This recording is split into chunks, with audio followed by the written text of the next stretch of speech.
Okay, so I have started the recording, as you can see, and after that I will open my this WordPad. Okay, so you can see on my screen what is the agenda for today.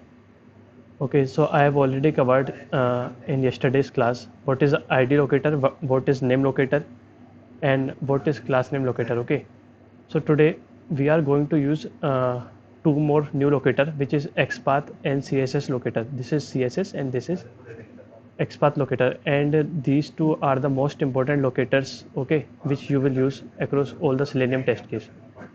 Okay, you can use another one, but first let us understand, we should understand why we have to, what is the need that we have to use this locator and this locator. Because we already have ID locator as well, class name locator as well, and name locator as well. Okay, so you let me first come here. You can see that this is a sample HTML code. Here you can see that this is the tag name, which is A in the yellow one. Okay, and I have here closed this tag. Here you can see that ID is text, class is a sample name. Okay, and there is one more attribute, style. Okay, so suppose this is one more attribute, which is style, and its value is constant. Okay, as of now let me remove this, otherwise it will be confusing. So you are already aware that if you have to, suppose this is the coding they have used to create a button. Okay, when I inspect my button, suppose this is my login button, suppose let me write it like this, and when I try to inspect it, I found this code. Okay, so let me write button here only. So if you have to click on button, you will be able to identify this button element with the help of ID by using ID locator. Okay, and you also know how to identify that button element with the help of class name. So this is our class name, which is fine. Okay, but what happens, sometimes it may so happen that every time when the page will load, okay, suppose you have written that I have to use ID, so what I will write, by.id, and then I will simply write button. Okay, so but what will happen at runtime, sometimes it may so happen, most of the web pages, that on runtime this value got changed. ID value will become something like, suppose button 2, so it got changed, so your script will going to fail. Okay, and you will not be able to identify that button element. Same with this class name as well. Okay, so to deal with that situation, we use two concept, which is XPath. Okay, just suppose this is, you know how to find this with this ID, and you know how to find this with class name. See, this is one attribute. Okay, there is no other locator, you cannot write that by dot style. There is no such thing in Selenium. Okay, so I have written constant here. Okay, so to make you understand that this value of style will not change at runtime. Okay, let me write this will not change at a runtime. First of all, this should be clear that I am saying these two value will be changed when the page will load at a runtime, but this will always be constant. Okay, just assume as of now. So but you cannot use that I will write by dot style and then in double quotes you will write constant, this value, just like you have written for ID and class. So here with the help of XPath and CSS, you can use this attribute, okay, to identify the button element. This attribute style, okay, to identify button element on the web page. You can say button or text box, any element on the web page. Okay, so let me first of all mark it as, oh no, so it will be clear. So you got the idea that why we are using XPath and CSS in these cases. Okay, any issues, then I will move forward. Okay, so so let's come to this. First of all, we should discuss what is the syntax of XPath. As you can see that this is my XPath and it is of two type. One by one we will learn. First of all, we will see this one. Okay, Okay, keep one thing in mind, it is an interview question. Okay, let me discuss it once. I will discuss both of these, then I will discuss one interview question. Okay, so first of all, if you see the syntax of XPath, if I say text is double forward slash tag name at the rate attribute equals to value. So this is the general syntax of when you have to write the XPath, you have to follow this syntax. Okay, so let me first again highlight this so it will be visible more. So how I will going to write the XPath using this? Let me copy this first. Suppose I have to write the XPath here only.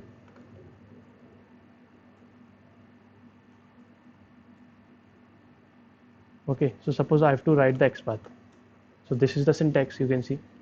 This is the syntax of XPath. Okay, so I what I have said, even you can write XPath for this, but I have already told you that this value will keep on changing. So even if you write XPath with the help of this, again your script will fail because it keeps on changing.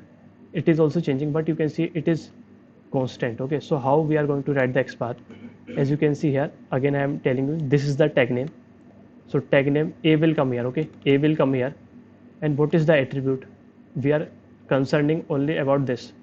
Style is our attribute and the value is constant. Sorry, yeah, style is not a locator, it is an attribute. Hello. Okay, any more issues? It is just an attribute. Okay, this is the reason we cannot use locator concept here. We can use for id and class but not for this style attribute. Okay, is it clear, Kavita?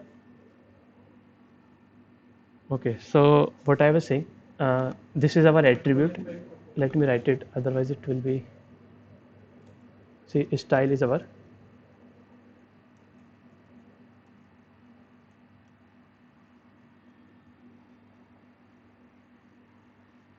yeah, here I am just assuming there may be one element in the code at least which is not changing. So here just I am assuming that it is not changing and these two are changing. Here just I am assuming for understanding purpose. Okay, okay, maybe it can also change, then we have some other methods as well, but here suppose this is not changing and these two are changing at runtime. Okay, so what I was talking, this is the syntax of XPath. Okay, so style is our, you can see all the left hand, whatever the text which is written on the left side, this is left side, this is left side, they are called as attribute and this is the value of the attribute. Okay, so we are discussing this style attribute. Style is our attribute. So style is our attribute because it is written on the left hand side. So how we will write XPath? Okay, let me come here. So you can see, first of all, tag name is what? Tag name is A. So I will write double slash A. Then I will put two brackets like this, array brackets you can say. Okay, then what I will write? I will write at the rate. Okay, so what is the attribute? Style is our attribute. Style is our attribute. Okay, let me write it in black only. Style equals to, here what I will write? Here I will write the value which is constant. Okay, so here you can see that I have created one XPath. This is our XPath that will identify element. Okay, is it clear to you all that how I have written XPath for this one?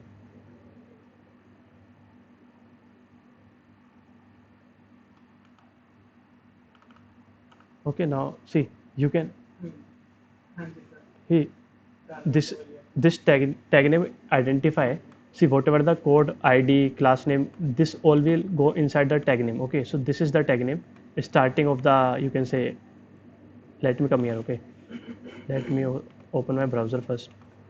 Let me open my browser so that I will be able to tell you more clearly.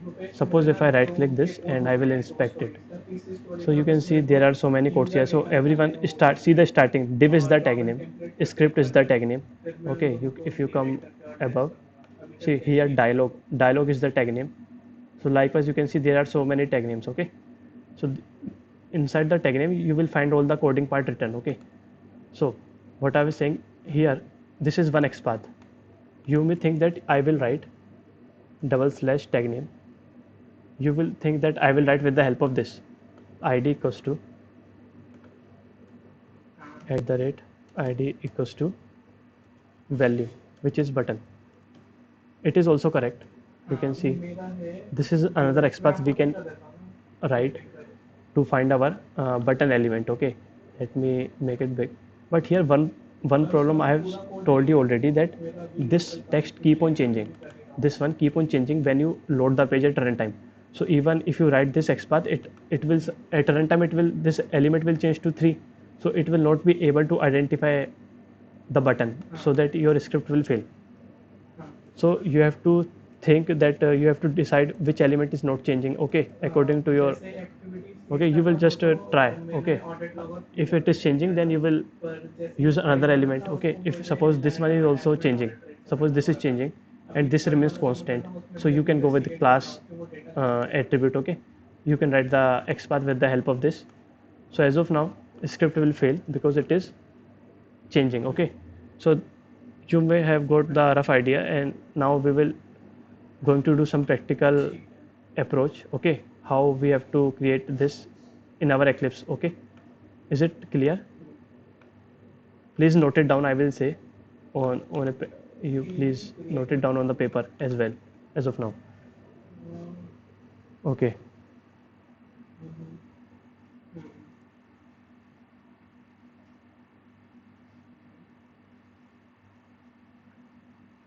so I am saying button is not changing actually.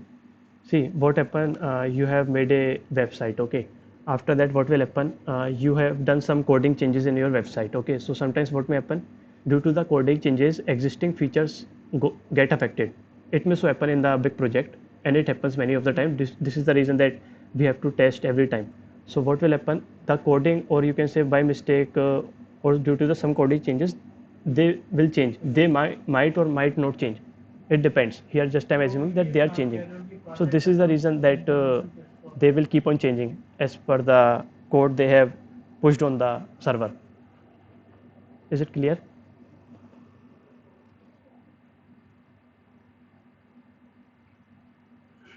See, let me open Facebook. I don't know. Okay, let me open Facebook. See, whenever you find, look, okay, let me open Facebook. See, there is not such a method to find that, but it, according to you, let me explain this. It will be more clear. I think here it is. So suppose this is the case. See, here you are saying, okay, let me open this. Right. This is the password. Here you can see the ID. See, here you are seeing the ID is PASS. Okay. So by seeing this, you can conclude that this will not keep on changing. But if you see like this, see here numbers are also there. Okay, so here you can see the value as well. So here numbers are there. So these kind of alphanumeric or numeric words will keep on changing. So better to avoid forming an XPath with the help of this. So this way you can design one logic that for which I have to go for that. Okay, here you can see as well that 5 suppose this will keep on changing as well. Depends, not always. If I see, you can see here this class name. See, it is something distorted from like dash and then 6 ltg. So there might be the chances. Okay, let me go with this. Okay, let maybe suppose this is the button. You can see the id is u hyphen o 0 hyphen b. Let me first write it. I think it will change. I am not sure, maybe, but let me, if it works or not.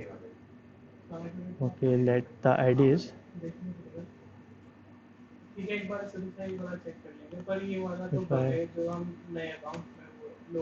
id is, you can see u o sorry 0 पे. So if I refresh this page, see might be change, not always, but might be it will change. I will again.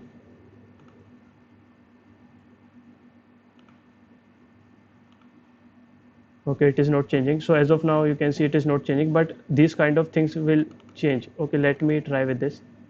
If it is changing then fine, otherwise no issue. Let me open Facebook again here on the different tab.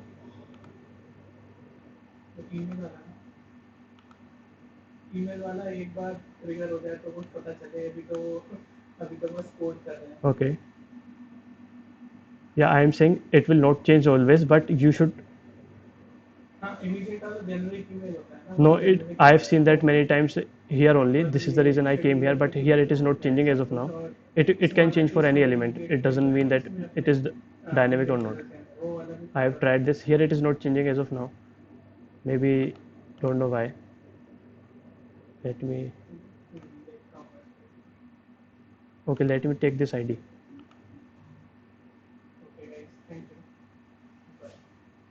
Suppose this is my ID. Let us. Okay, this is not the one. Okay, suppose this is the one. Here IDC, here you can see. Okay, I think that it is changed.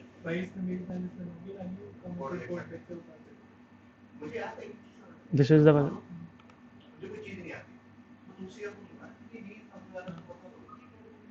Where it is, I am not finding here. ID equals to email here. Okay, ID equals to, here it is not, ID is not present. Okay, here you can see ID is a login button. Okay, here you can see ID is forgotten password. ID is not also. So I think we are checking for the login button only.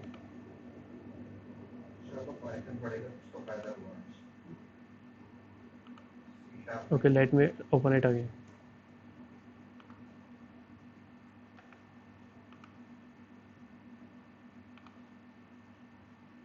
It is ID equals to email here. We are checking for the login button. I am sure. See, we are checking for the login button. Here it is not changing, but we should try avoid. If you will see something like this, then I will suggest you to not go with this, because they might change. Okay, in a longer time. Here it is not changing instantly, but it will change in the longer time. Okay, so sorry, you can use anyone. You can use this. You can use this class one. See, again, this is one. Class is an attribute. So constant, here you can see the login. This will not change in the future as well, according to me, because this is the login, only login text present in this page, and you can see the name is also login. So you can go with this which is better. Okay, you should not go with this. See, it is something like so many numbers here might be changed in the future, so you should go with this. Okay, is it clear? Yeah, but you can see that no login button will be present on this page except this. So here you can go with this. Okay, so one thing is that we have known. I will show you practical in some time that how to form the XPath. But here one thing we should also do, we should also validate our XPath when we have formed one. See, reason is simple. Suppose you have a very big project. Okay, you have written so many lines of code, and between that you have used like, suppose this is my, I will write, suppose this is the one. Okay, so how I will write XPath for this login button? You can see on the top, /. This is my tag name. Button is the tag name. Button. Okay, I will put array brackets @ what is the attribute? Name is the attribute. You can see name is the attribute. Okay, name equals to, and what is the value? You can see login. So this is how we can write the XPath. Okay, so but what happens sometimes due to the human mistake, the person who has created this XPath have written like this, login. Okay, /n. It may so happen, right? When we are writing the code, we can create the errors like this, minor errors. But what will happen? Suppose you you have implemented this XPath in your project, and after your code run, suppose your code is running for 15 minutes, right? And after 15 minutes it got failed due to this error. Okay, but you could have prevented this by checking it before you implement in the project. Okay, so this is the reason we have to first validate whether we are writing the correct XPath or not. So to check whether we are writing the correct XPath or not, we have two methods. First one I will show you in the console, and there is one plugin which is called CrowPath. Here you can identify whether you are writing correct XPath or CSS or not. Okay, so first of all, how we can verify whether, so suppose this is the XPath I have written for this login button. This login button has this XPath. Okay, so let us check whether it is correct or not. Okay, so what I will do, I will simply, this is my elements tab, this is my console tab.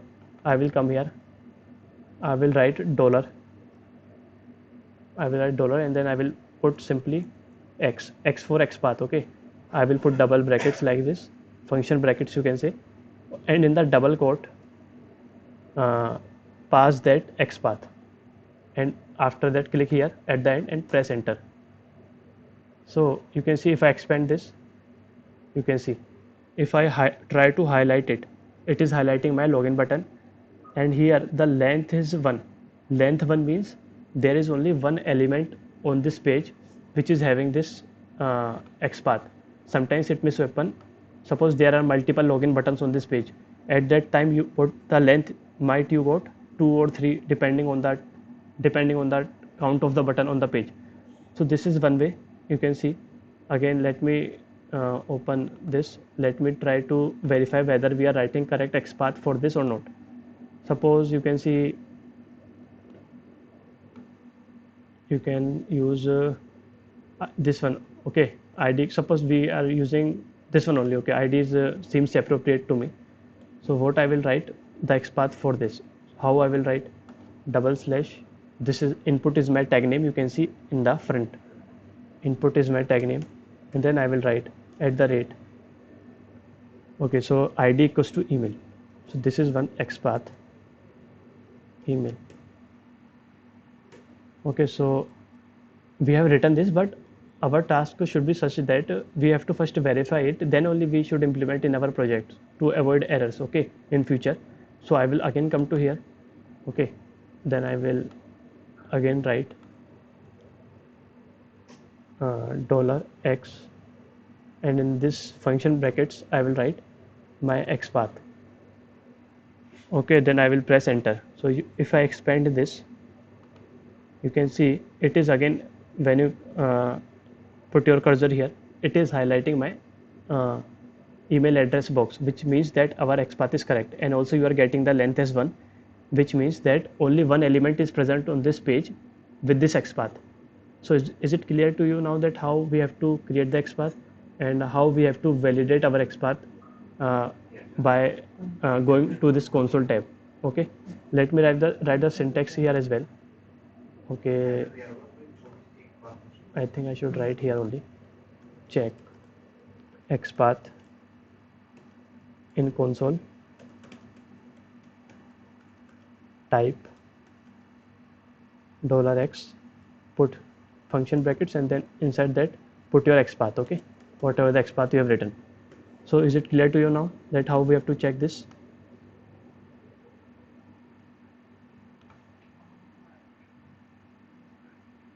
Please tell me whether you are getting it or not. So this is one way. Okay, so you can see that this is a, I feel that this is a little bit tedious, right? You have to every time go to the console. There may be some mechanism that you can directly check it. Okay, so this plugin CrowPath is a plugin, okay, which will help you in validating your you can say XPath or CSS. Okay, so how we have to, first of all we have to download this plugin. Okay, so if I go here, okay, so I, by the way, I have already having it in my machine, but let me show you also. So if I write a CrowPath path Chrome extension, you can see here, this is the plugin I am talking about. Okay, so I am already having it in my machine. When you will search this, it will return add to Chrome here, okay, instead of remove from Chrome. So after you will click add to Chrome, one plugin will be installed in your browser. And how you will have to access that plugin? Just right click.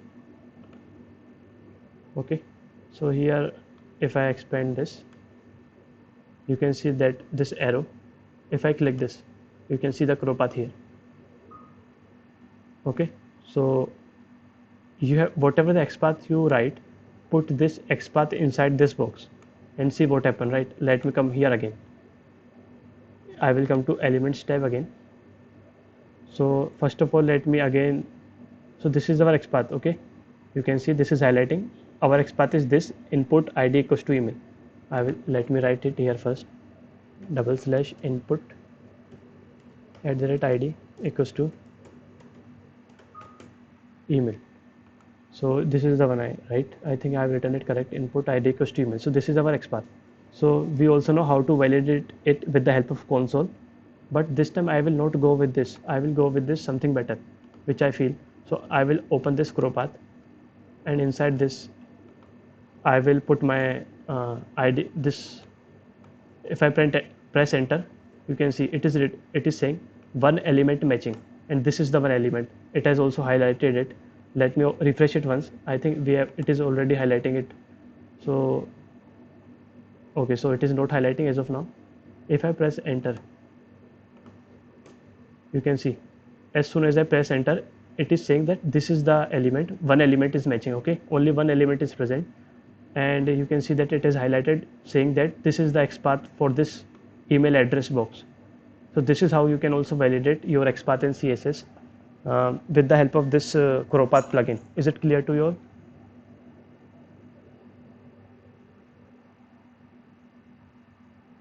Okay, so what we will do, is it clear to you all? Please confirm once, then I will move forward.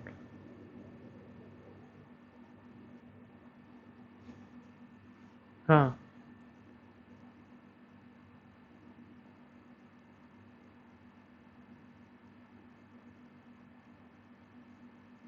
What you are saying, I did not get it. Please, what should I do? You should tell me. Okay, what I should do? Yeah.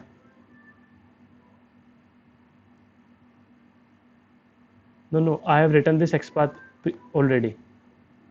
I don't know how to make use of this to write the XPath. I know just one method, which is like tag name @attribute equals to value, as I have told you previously. So first of all, what I am saying, you should write the XPath from here. I will click here. Suppose I am writing the XPath for this one. Okay, forgotten account link. So you can see that.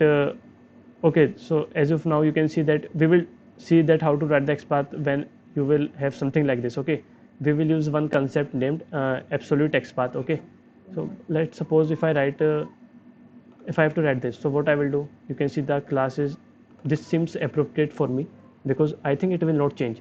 So I will write / input. Input is my tag name attribute is ID, and its value is password, PASS it is, and I have written the XPath. I will copy this. Okay, and let me first refresh this as well. Okay, so as of now you can see, if I remove this, I will remove this. Okay, so as of now CrowPath is not running. I will right click to validate my XPath. I will right click, I will come here and I will open my CrowPath. I will simply paste that XPath which I have written. Okay, I will press enter. You can see that it has selected the password field, which means that your XPath is correct, and you can see it is saying one element matching, means there is only one element in this page with this XPath. Is it clear? Okay, so whatever the XPath which we have written till now, see this one, this is called let me, this is called relative XPath. So this syntax also, you can say this syntax is of the relative XPath. You can see. Okay, so relative XPath, what is relative XPath? Let me write it here. See here what we are doing here, we are writing our XPath. XPath without depending on parent nodes. So what is this parent node? First I have to discuss this. So again I will come here, and this time I will make the use of this Google site, not this one. Google seems appropriate to discuss this logic, I think. So if I right click it, what is I am talking about, what is this parent node and what is this child node as well. So if I click this inspect one, and then if I suppose if I click this, okay, so let me click this only. Okay, you can see, let me open this as well. Okay, so suppose you are here. Okay, suppose you are here, assume as of now. Okay, we can also write the XPath for this. As you can see, uh, you can write like a div at the rate id equals to viewport relative XPath. Okay, so you can see if I minimize this, if I click this, you can see all the elements which are present inside this are hidden automatically. If I expand this, you can see these many lines of code are present inside it. So which means that this is the parent, and if I close this, all the elements disappear, which means these are all the child elements which are present inside this one. It is a child, it is a child, it is a child, it is a child. So this is the what I am talking about, parent child relationship. So if I expand, suppose if I come here, if I you can on the third line where my cursor is present, suppose this is my parent. If I minimize it, you can see all the coding disappear. Okay, so this disappear, this disappear, this also disappear. So you can see that this line have so many childs. This is a child, this is a child, it is also a child, it is also a child. So this is you should understand that you should be knowing that how to identify between a parent and a child. Suppose if I come here, suppose I am here. Okay, suppose I am here. If I expand this, you can see 1 and 2. These are the two children of this parent. This is the parent. If I minimize it, it has gone. But you cannot see that this is a child of this, because if I try to minimize this, it is not, it is still visible. Okay, so if I again I am saying, so let me come here again. See, if I expand this one, you can see only one element is there, which is this one. So you can see this is the child, this divide equals to 50 is a child, and this is a parent for it. So you may be wondering what is the parent of this one div it equals to foot c.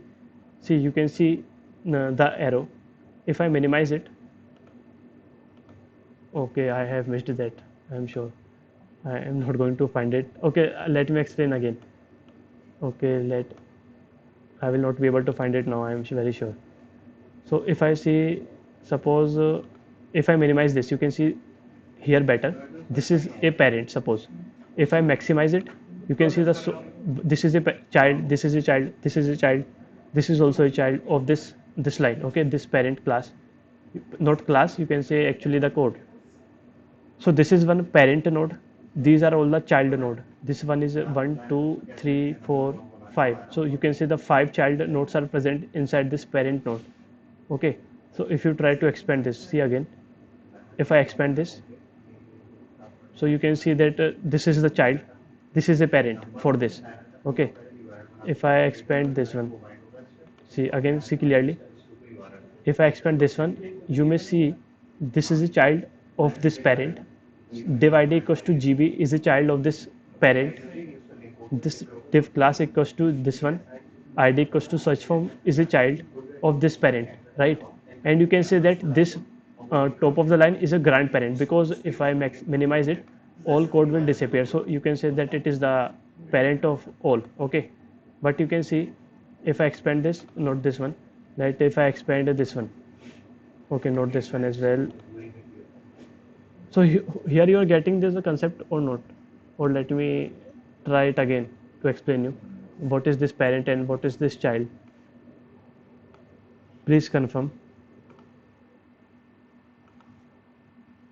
Okay, let me explain one more thing, because while writing the code you might be confused. So again I'm saying, so okay, one thing, okay, I think it is clear. So let me open this again. This is completed. That simple, we have to write this here. What I have said, here we are not, here we are writing our relative XPath, you can say relative XPath, without depending on the parent node. So while I am writing this, here you can see, let me open this. Here I have written this XPath, you can see on the right hand side. Let me copy here and paste it here only. So this is my XPath. Okay, and if I come here, so this is the XPath double slash input id equals to PASS. Here I have directly written my XPath. I am not depending on this parent. This is the parent of this. If I minimize this, you can see it has gone. Okay, so you can see that this is the child, this is the parent. Likewise, if I minimize this, uh, if I minimize this, you can see these all are the child. One, it has this div XPath equals to 1 have two child. The first one is this one and second is this one. And if I expand this, you can see, okay, not this one, this one. So you can see that this is our XPath, and we are not depending upon the parent node. We have directly written it. So is it clear that how we have written it directly? I am not depending on any of this parent node, just written it directly. So this is relative XPath when we do not depend on the parent node. Is it clear? Okay, so in absolute XPath, okay, so this is covered. Okay, so in this absolute XPath, we will write our XPath, write our XPath uh, depending upon parent node. Okay, someone wants to say something, or otherwise please unmute yourself. Okay, okay, so what I was saying, here in the absolute XPath we will write our XPath depending on the parent node. Okay, so the your one question can be come in your mind, that why we are using this absolute XPath if we have this relative XPath. So suppose again I will come here. Okay, so let me again copy this.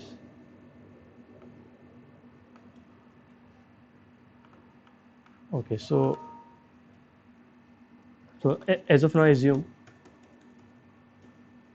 let me, okay, so this top line, it is my parent node. Okay, and if I write here, see here I am not able to make that arrows upward or downward, just assume, and here it is my child node. Okay, so I have to write the XPath for this one, highlighted one. But the problem here is that suppose the ID will be something like this,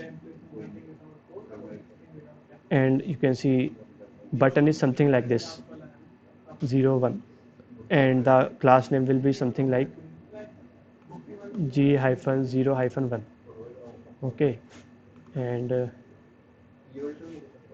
okay, so this is the one, and suppose this is something like line hyphen 0 0, and then something like hash percentile here. Okay, so suppose I have to write the XPath for this, but whenever the page is refreshing, it is changing, this is changing, this is also changing, this one is also changing, and it is also changing, right? This child node, all the attribute value here keeps on changing when you load the page. So here whatever the method you apply, whether you can go with ID, whether you can go with the relative XPath, the one I have explained, just relative XPath will also fail here. Okay, fail here because all the elements keep on changing except this tag. Okay, you will see many 99% of the time this tag name will not going to change, but their value will always be changed if it is written something like this. Okay, you can see the numbers here. Suppose after the page refreshed it become 2, something like this. So relative XPath will also fail here. So what you will do, how you will write the XPath?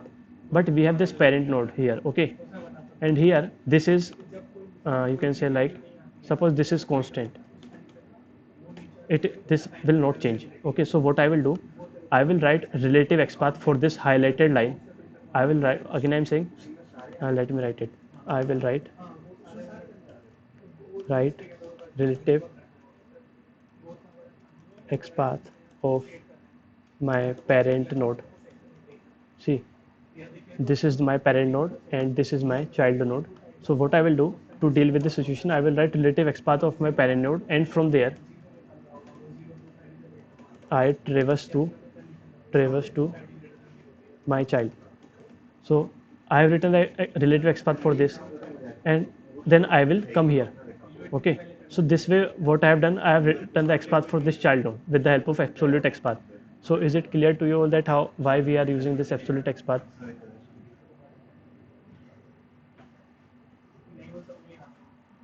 Any issues?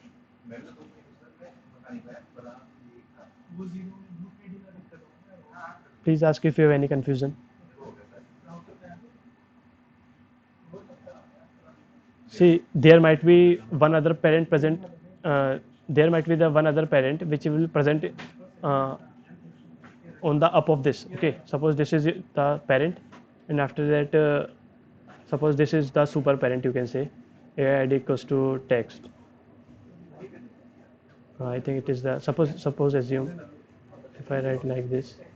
Suppose the parent super parent is also there, and you can see this is the parent of this one, and this is the parent of this one.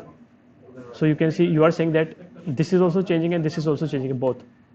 Suppose this will not change, so I will write the relative XPath for this, and with the help of this I will travel to this one, or either you can say this one. So this way absolute XPath will help us in determining the, you can say, element. Okay, you will say that what happens if this will also change. So that in that case we can use something like suppose we have to print the button text. So there in XPath there is one more. Okay, let me come here only. I think it is okay. So suppose this is also changing and this is also changing, all the elements are changing, so we can directly go with this. Let me open my browser first. Suppose I have to write the XPath of this. I will make use of one thing. With the help of text I will write XPath. So how I will write, you can see here, this is the tag name. Okay, what I will write, I will simply write text, okay, equals to what is the text here, login is the text. So I will write log in. Okay, I think, let me, what is the code here, issue here? I think I have written the spelling wrong.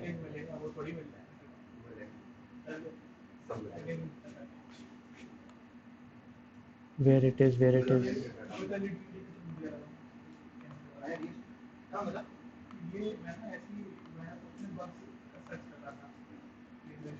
Okay, this is the one. Login is okay. So you cannot use a text element here because text is not present. Otherwise, like we can try for this. No, this is not the one. Suppose if I have to print this. Here also I am not finding any Google element. So we can, okay. No, this is an image. If I suppose open Amazon.com.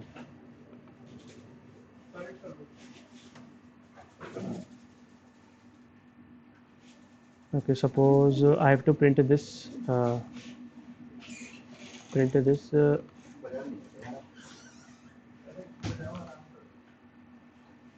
Okay, so I have to print bestseller. So here it is bestseller. So I will simply write. You can see. Okay, so here it is.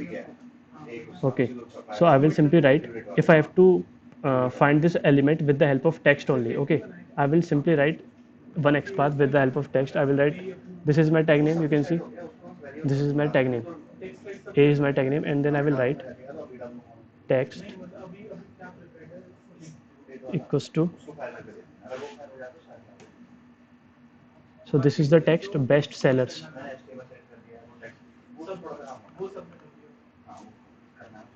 So you can see, with the help of this, if you will feel that all the coding, whatever the code you are writing, be it absolute or relative XPath, okay, everything is keep on changing, then you should go with this.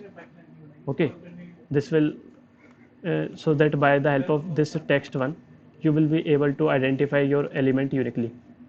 So here it is the case. Okay, so This way you can use this as well. Is it clear? Let me write this here as well. One more way of writing the XPath. Okay, so one thing is that people generally don't use this. You can use this one in the single quotes. Okay, remember it. Suppose I'm writing best sellers only, so you can use this, but it is something like hard coded, right? You are hard coding the data here, which is not good. So better go with this when no other option left. Okay, otherwise we have both these, relative XPath and absolute XPath. Hello? Yes, yes. Who is speaking? Sorry? Yeah, Pallavi. Yeah, you were saying something?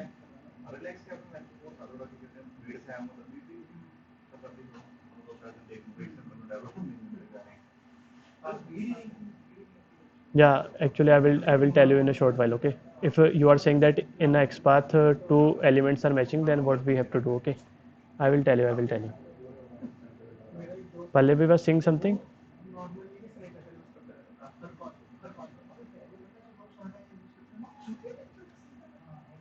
Okay, so I think there might be the reason from your side, because everyone is able to listen to me. Please confirm. See, everyone is able to. Please check your. Maybe you have. Okay, you are also unmute. Uh,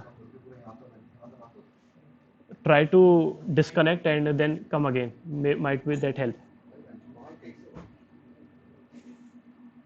I'm saying that try to log out from the meeting and then join again. Might be that help. Okay, sure. So I am saying that you should not use it until you do not have other option left. Okay. So here, okay. So let me come here. So here I am removing this as of now. Is it clear? Okay.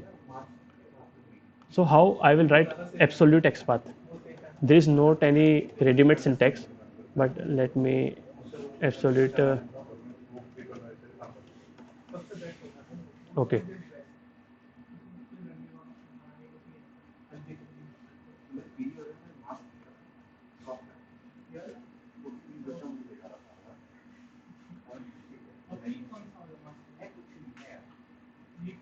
Hmm.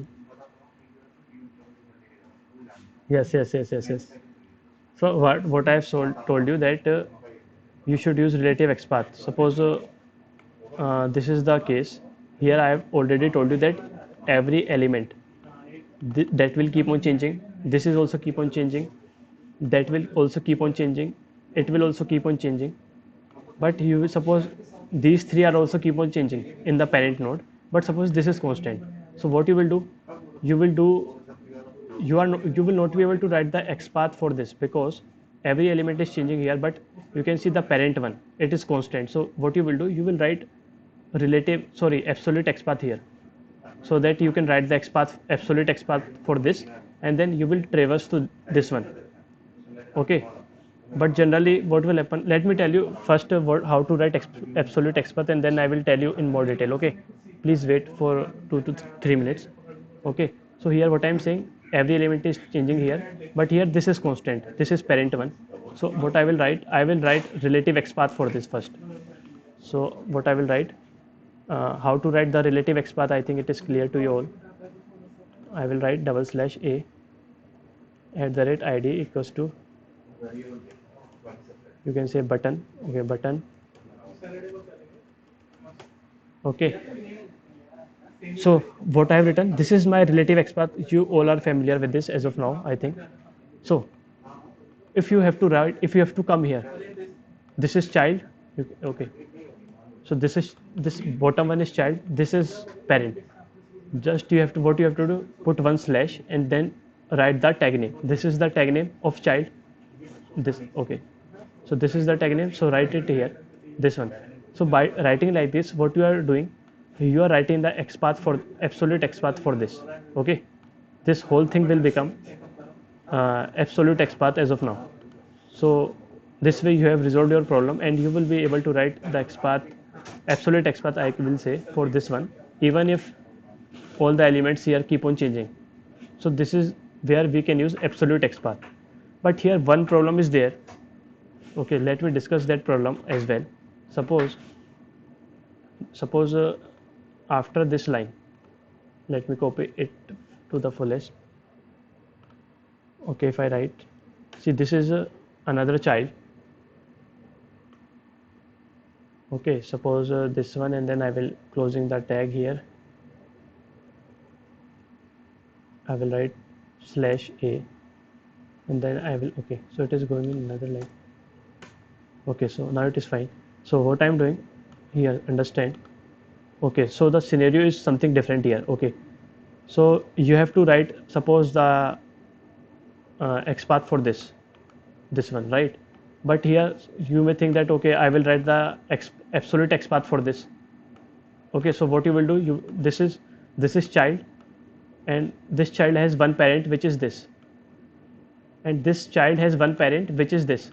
On the top you can see, so these both are the child. Okay, so you are trying to write the XPath for this. So you might have think that, okay, I will use absolute XPath, so I will first write the XPath for this. Suppose I have written the XPath like this. You can see, if I have written one XPath like this. Okay, so I have written one relative XPath. You know how to write it, right? This is one relative XPath for this, and then you will think, okay, I will first traverse here to my first child. So this is the child, so I will come here. You are here now, and after that you might think, okay, I will put one more a like this, so that I will come here, which is fine. But problem with the absolute XPath is, suppose at the runtime, or suppose after some 15 to 20 days, right, this value will become 6. So your code will fail, because this will what we can say, suppose if I write id. Okay, so what will happen if this line got changed? Suppose this line may be replaced by some other line, so your code will fail, right, because this line will not be present. So this is the reason that we avoid writing absolute XPath. Okay, because relative XPath will be more suitable, because we are not depending upon the parent node. So even if both these lines will get removed, this line will remain the same. So here we can use the relative XPath. So it depends upon your choice as well, and you can see the scenario as well, that how the site is behaving at the runtime. So it is clear that when we have to use absolute and when we have to use a relative XPath. Or are you sure? Yeah, I will write in the Eclipse as well shortly. Yeah, let me first open this. So suppose I will come to Facebook again. Here we have already learned how to write the which one, relative XPath. We have already known how to write. Okay, so suppose this is the one, this is the, I think this is the, but see here I am using this, but maybe the case that will keep on changing, right? So suppose if I write like this, let me, okay, okay, let me do this with this only. So first of all, what I will do, you can see on the top of my screen, div is highlighting, right, because I am placing my cursor on div class equals to this. So first of all, I will write the relative XPath of this. Then to come here on this button one, I will simply write /button. Okay, let me first try to, okay, I will remove this. Okay, so how I will write my absolute XPath here? First of all, I will write the XPath for this, which is div @class equals to, let me copy this. So this is whatever the value it is, and then I will write my relative XPath. Okay, so this is the relative XPath. You can see that this is the relative XPath only. And if you have to go here, so this is highlighting the button, I will simply write /button. So this is the tag name, button is the tag name, so I am writing /button here only. Okay, spelling is wrong here, I think, BUTTON. So this will also, I think where I have to check here. So if I write this, so there is a, okay, so I have not put a double slash here. Okay, it is mandatory. If you do not put double slash, it will throw the error. So this is the one, and if I press enter, you can see that this is the absolute XPath, and with the help of absolute XPath we came to this login button. So is it clear to you now that how we can write absolute XPath?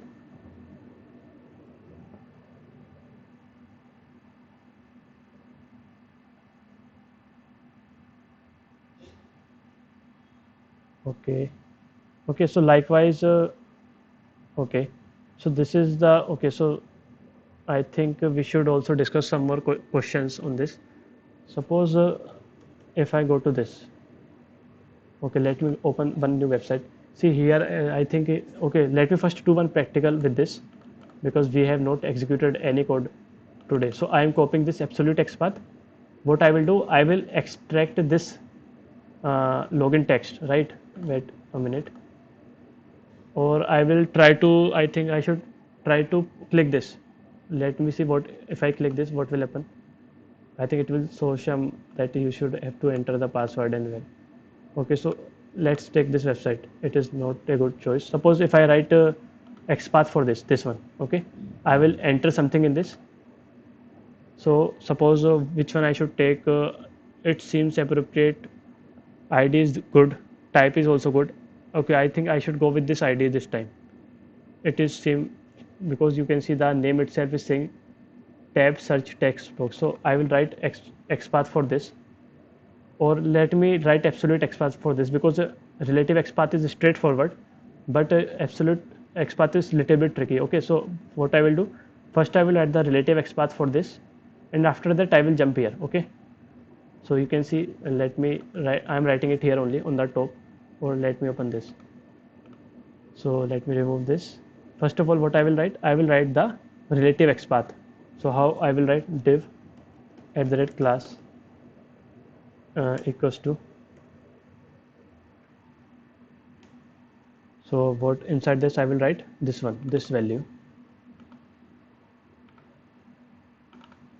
Okay, so I will copy this, and I will, okay, I think I'm writing it here. Okay, so this is my relative XPath, but with the, I have to go here. Okay, so how I will write, let us see. So if I, you can see this is from where I have to go here. You can see we do not have to go to label, we have to go here. Okay, as see here carefully, we do not have to go to label, we have to go to this text box. You can see it is highlighting entire text box. So what I will write, I will simply copy my relative XPath. At the end I will simply write, you can see we have to go to input tag. I will write input here, and this is it. And I think it is the right absolute XPath which we have written, so that we can navigate to this text box. So if I try to check it, okay, so again I have not put a double slash at the beginning, I forgot to edit. Okay, so double slash, okay, let us check. So see, you can see that this text box is highlighting, and you will see one thing, you can see, I don't know whether you are able to see or not, on the left hand side one is highlighting every time when I am pressing enter. Are you able to see? I am pressing enter and that one is keep on highlighting in the purple color. Are you able to see it? So this is means that it is highlighting this entire text box, right? So we have written the correct, you can say, absolute XPath. And what we will do with the help of absolute XPath, this time I will write something here. Okay, suppose I have to write mobile here. Okay, so how we are going to do this, let us see. So if I, okay, I will remove this. Okay, let me put the Amazon website here. Okay, I think here, from here I should go it.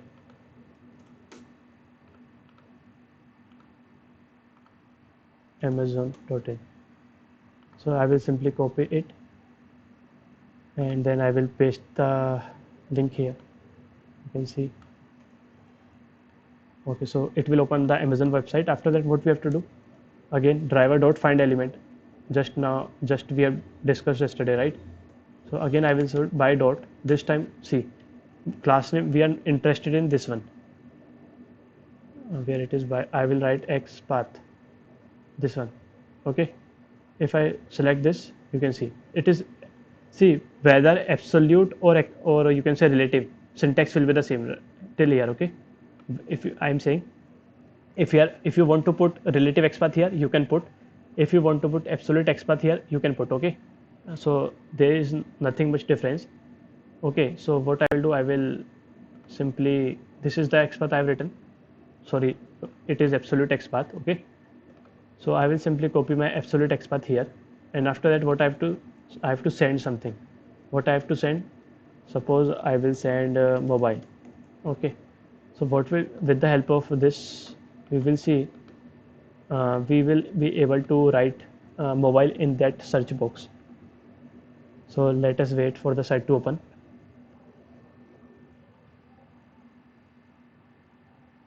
You can see it has opened.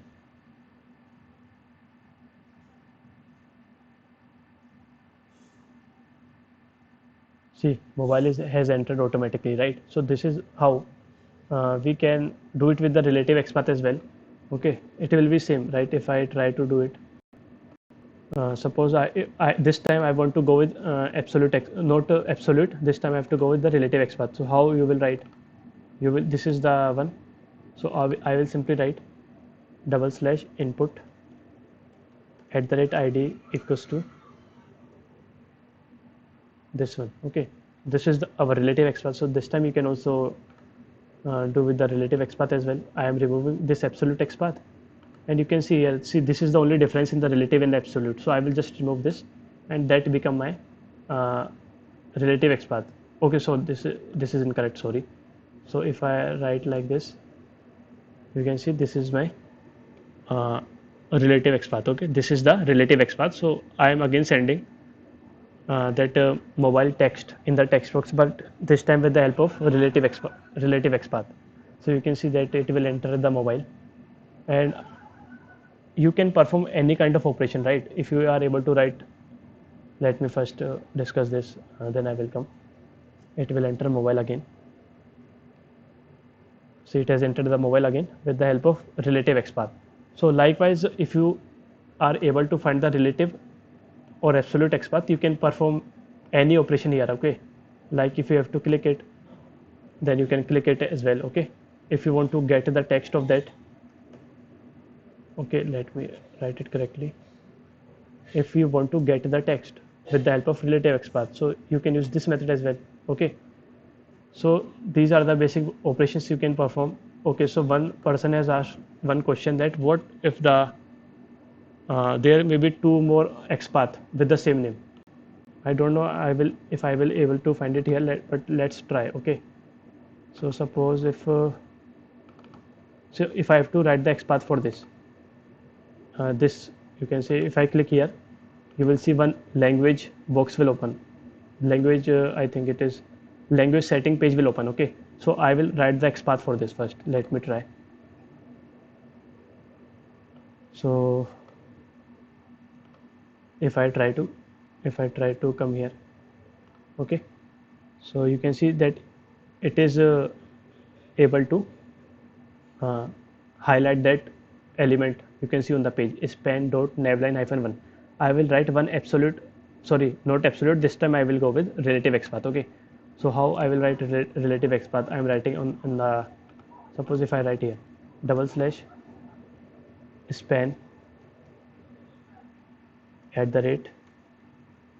@span class.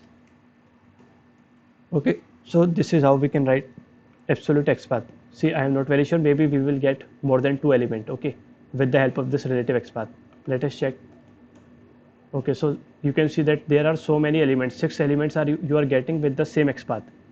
And why? Because you can see, if I come, if I open this, not open, if I select this, you can see they have using the same class name. Okay, so this is the reason you are getting the same 6 elements with this. Okay, if I try to inspect this return, you can see the same class name they are using. Okay, so what, how to deal with that situation? Because we are interested in, suppose we are interested in only first one. Okay, so what I will write, okay, one thing you have to note, suppose if I open this, Selenium will always, suppose Selenium is getting two element, okay, so Selenium will scan the element top to right, sorry, top to bottom and right to left, top to right, and then it will open, sorry, not top to right, it is right to left. By default, Selenium will scan all the elements right to left and top to bottom. So if, see, this is by default, I am saying that Selenium will always scan the element right to left and top to bottom. Sorry, not right to left, again I have confused, so people are not focusing, I think they have corrected me.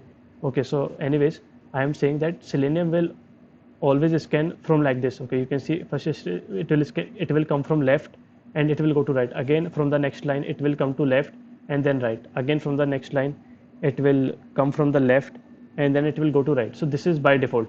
So you can see here we are interested in only first one. What I will write, I will simply write, I will put two more function bracket. I will put like this, and then what I will do, I will simply pass one, you can say one. So you can see that. Okay, let me write it here because I think it is a very small. So this is my original one and it is giving me six elements it is giving. But if I, what I will do, I will use this one, and then I will, at the end I will simply put one, so that it will indicate that I am just interested in the first element. Okay, so you can see here that I have put it one here, so it is giving me the first element. You can see it is highlighted on in the green. If I am interested in the second element, which is this one, so if I write 2 here, you can see that it is highlighted. If I am interested in the third element, which is returned in order, so what I will write, I will write 3 here. Okay, so you can see it is selected. If I am interested in the fourth one, I will simply write 4 here. So this way, if even if you are finding multiple elements with the XPath, be it relative or absolute, okay, you can use this concept. Okay, after that you will provide the index so that it will indicate which element you are expecting. So is it clear to you all? I think Anbrasu has asked. So which one? So it is related to the HTML coding. So I do not have much about, I do not have that much knowledge. As of now, you should understand that I think span is something, right, whenever you will hover over this, okay, whenever you will hover that mouse, you will, it is displaying that. So I think this is the meaning of it, span tab, not tab, it is simply the code which is, okay. Okay, so is it, Anbrasu has asked one question that what if we have multiple, what we can say, multiple, okay. So let me also try to click, let me also see, if I click this, it is highlighting this. So I want to click this, okay, with the help of this one, I will click this. So first of all, we should check what it is, what is the page it is opening. So it is opening this page, okay, when I am trying to click on this, again we will check. Okay, so we are sure that it is opening this page. So what I will do, I will comment this. I will write driver dot find element again by dot XPath, and then I will paste my whole XPath here. Then at the end, what I have to do this time, I have to click, I will simply write this, and you will see it will be able to click that try button on the Amazon website.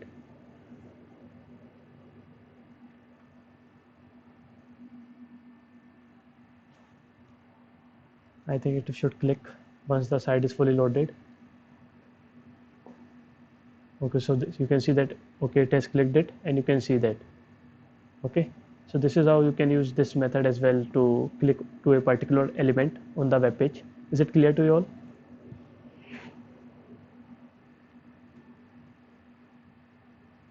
Yeah. Okay. Yeah, I think it will fill then, no issue. It will fill, you have to write it again, then it depend upon the developer as well, right? So this is what we are expecting, right? if suppose that try button will came here, okay, and return will came here. So after clicking on this, so suppose this page opened after clicking this, so you will understand that yes, there is some issue in that website, right? So that will be a wrong situation and you have to correct it. So okay, one more thing I would like to discuss. Okay, so here we do not have get the time today to discuss the CSS as well, but if I open this, I came across this situation yesterday, so I want to discuss with you all. Okay, so I have told you one thing yesterday, that you can comfortably use get text element, get text method when you deal with button, but you should not use that get text with the when you are dealing with the text box. Okay, I am saying that you should not use get text method when you are dealing with the text box, but you can easily use that get text method when you have to deal with the button text. Okay, so let me open it again. I think there are two tabs are not coming. Let me open it again. Okay, you can see here. So suppose I have to print that this text, this is button, so we can use get text here. Okay, so is it clear to you that I have what I have told you yesterday, that why you are not using this get text for the text box, but for this you can use? Is it clear from the yesterday's class? And I hope you remember it.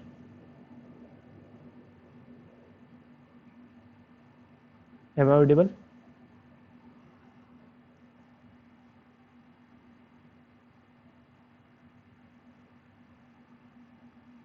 Yeah, button, right? But we should not use get text for fetching the, suppose if I have written one to any number here, so you should not use get text, you should use get attribute, because I have told you that whenever you write anything here, automatically that will be cached by one attribute which is value, so value will have that number. Okay, so anyways, so you might think that if you try get text here, then you will be able to get the value. Okay, suppose if I am using this, I will inspect it. Suppose this is my class, you can see this is the class. Suppose as of now we will use this. Okay, I will form quickly one XPath, crow path I will use again. So what I will write, I will simply write tag name is input and at the rate class is this. See here I am writing absolute XPath. Okay, you can use anyone according to your wish. So if I write this, you can see the two elements are matching. Okay, so again see it is matching two elements, so but I am interested in only first one. So why two elements are matching, you can see if I copy this and okay, so let me comment it. If I copy this, you can see that this is one class and you can see this is also, you can see the same class, you can see here same class is used here and same class is used here. So this is the reason it is saying that you are getting two elements. So I will simply write I am interested only in first element. So let me check whether what it is giving me. So it is returning me this one, you can see. Okay, let me copy this first. Okay, you can see it is not highlighting. I don't know why. Let us check here whether it is highlighting or not. So $X, I will come here and then I will simply write this. See, okay, again it is not highlighting. Maybe I need to restart the browser, but I am very sure that we have get the XPath for this. Okay, let me open it in another tab. It is why it is not highlighting now. Okay, right click and then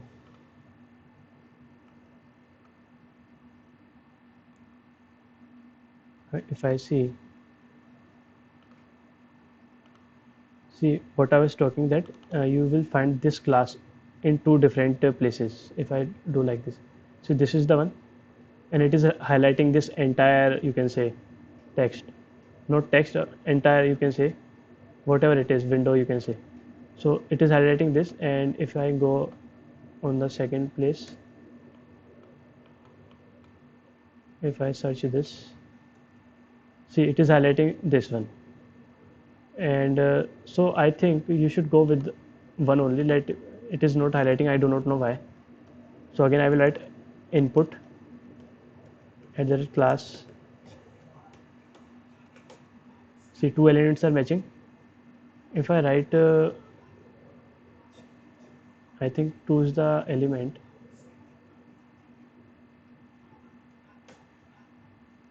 Okay, I think it is not the one. Okay, so second one is the right one. Okay, so you can see that whatever we are not seeing anything, right? Maybe it is not displaying because it is not a button. But as soon as I write 2 here, you can see that it has highlighted this Google search. So you can see that our XPath is correct. So with the help of XPath, I will try to print this, you can say, text, but you will see some issue here. Let me comment this. I will write driver find element and by dot XPath.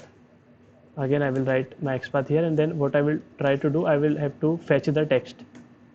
Okay, so I will catch that text in this string variable. Okay, let me correct it, and I will simply print it. Okay, so okay, let me change the site name as well, which is google.com. So I will write okay, I think okay, so in the output we should see this one, Google search. Okay, because I am extracting the text.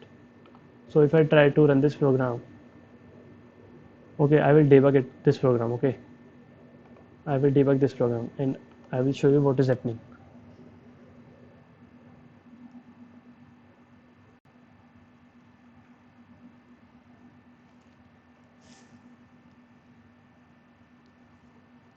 So you can see it, cursor has come here, and you can see if I execute this statement, see, it is returning us empty string. Okay, because I have told you yesterday that you can comfortably use get text method if you deal with the button. But here you can see that again it is showing some error, not error. You can see that it is returning us empty string. It is not our desired output. So why so? You can see clearly if I expand this, if I inspect this, suppose if I inspect this, you can see how the text is written here. Okay, it is just written outside this whole code, and you can see Gmail is written like this. And if I click here, images, you can see the images is written in a separate you can say way. It is not present inside any attribute. But if I click Google search, you can see the text is present inside this value. Okay, it is not present outside of any attribute. Okay, it is present inside the value. So this is the reason it is returning us empty string. So here also, just like text box, we have to write dot get attribute here. Okay, we cannot use get text here. We have to use get attribute, and then we have to pass the value. So it will return me the whatever the value which is present inside this attribute. So if I try to run this time in the debug mode only, then you can see that it will extract the Google search from the button. So you have to look carefully before writing the code. Okay, every time you cannot go blindly that I will use get text method with the help of you can see if I come here, and then you can see this time it should get me the Google search. So you can see here that get text method has not worked. I have showed you the reason as well. So here you can use get attribute. Okay, so is it clear to you all?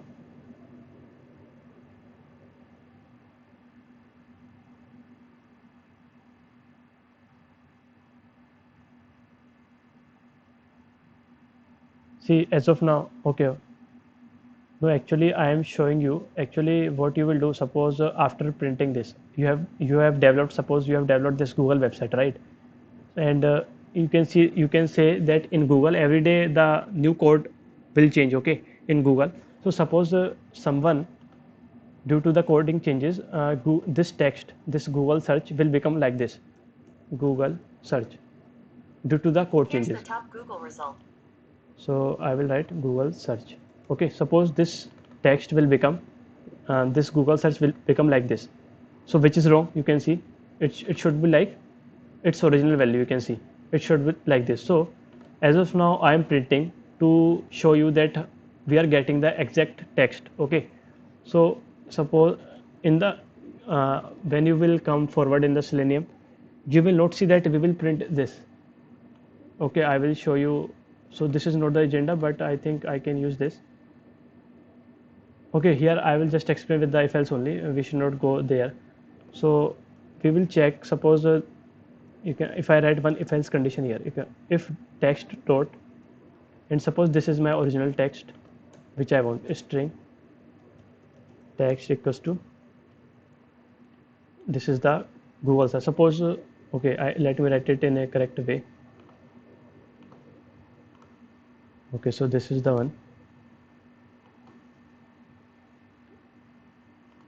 See, you can click, if it opens like this, then just click these three dots and click this one, dock to bottom. Okay, so suppose this is the exact, you can say, value which should be present every time whether you change code or not. Okay, so this is the exact value. Okay, and this is the one. Okay, so we have multiple names, so this is the reason we are getting the error. So instead of printing, what I will do, if this text is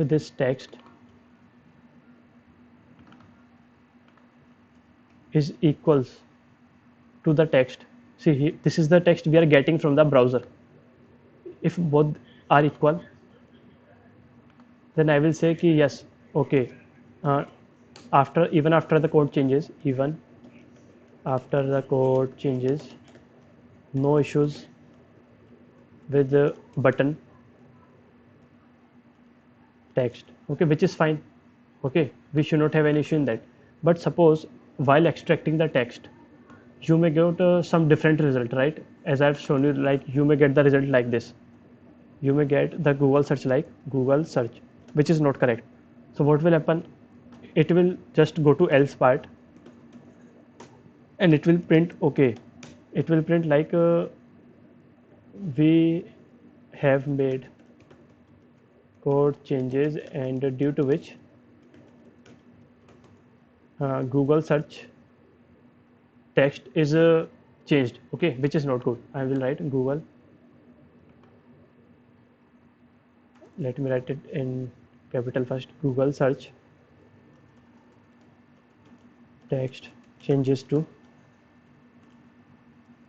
Google search. So by writing this piece of code, right, you will be able to check every time by triggering this test case whether you are getting the same text or not, even after the code changes. So here you are asking that why I am printing it every time. See, it is not required at all. The reason I am printing is that we are able to fetch the text correctly. So this is the reason I was printing it. Okay, is it clear?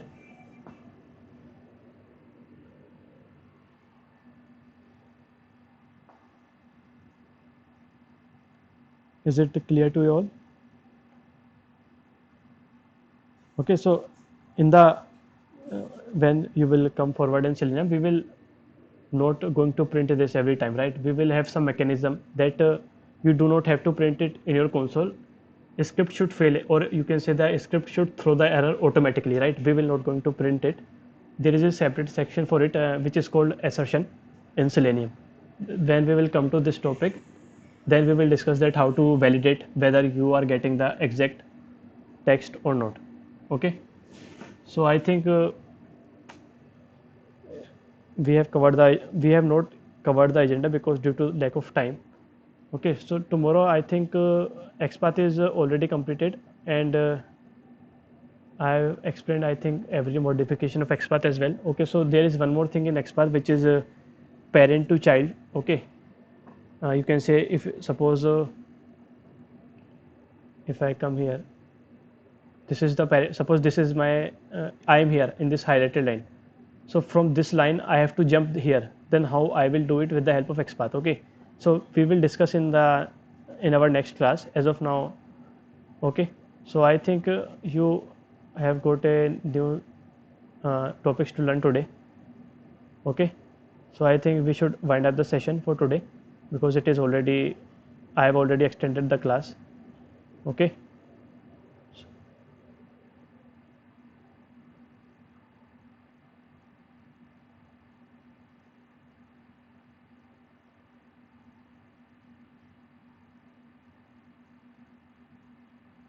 See again, okay. See, sometimes it may so happen that when you write absolute XPath, okay, when suppose you are coming from parent to a node, and in between one node got changed, so your absolute XPath will not work that time. Okay, so if it is changing, then at that time you should go for relative XPath. So it completely depends upon your choice and how the website is behaving as well. Yes, you are right that every website has a parent to child relationship, which is correct. Okay. So thank you everyone for attending to this session, and after that I will going to upload the video as well by today end of the day. Okay. So thank you everyone for joining. Okay. Thank you.